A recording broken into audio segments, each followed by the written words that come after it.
Inspectors from across the country continue to send us pictures of their worst nightmares, and we continue to have some fun with them. So, did we get any good ones today? Yes, we did. Apparently We did.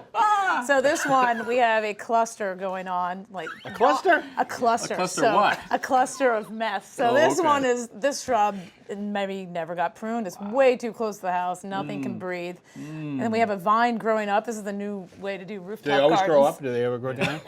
So love is that. there a Latin name for that? Yeah, it's euonymus. It looks like E euonymus. pluribus unum? Yeah. Vidi vidi vici? Euonymus? Euonymus. Euonymus. I don't want to miss.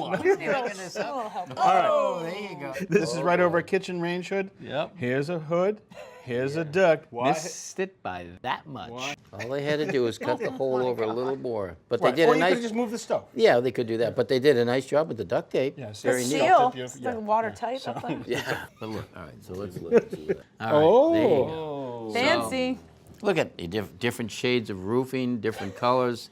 I mean, styles. And I think the valley in there, the white, What's that the white? looks White like shingles? well, that looks like an acrylic coating. So obviously he got the shingles down. They look pretty good. They're different colors. Yeah. But they didn't have. They were having a leak in the valley, so they probably covered it with an acrylic caulk. You know, from just looking at the picture? Yeah, I could You're tell. like the I could tell. shingle whisperer. This guy must be a roofer. These are all shingles left over from different jobs. And this might be his office. Bring people in. Maybe it's the showroom. See, that's what that color Put will look some like. euonymus on that. He promised that you couldn't see it from the neighbor's house. Well, it looks like the backyard. Well, you can tell we have fun with them, so if you've got pictures of your worst nightmares, send them in. We'd like a laugh. Thanks for watching. This Old House has got a video for just about every home improvement project, so be sure to check out the others. And if you like what you see, click on the subscribe button. Make sure that you get our newest videos right in your feed.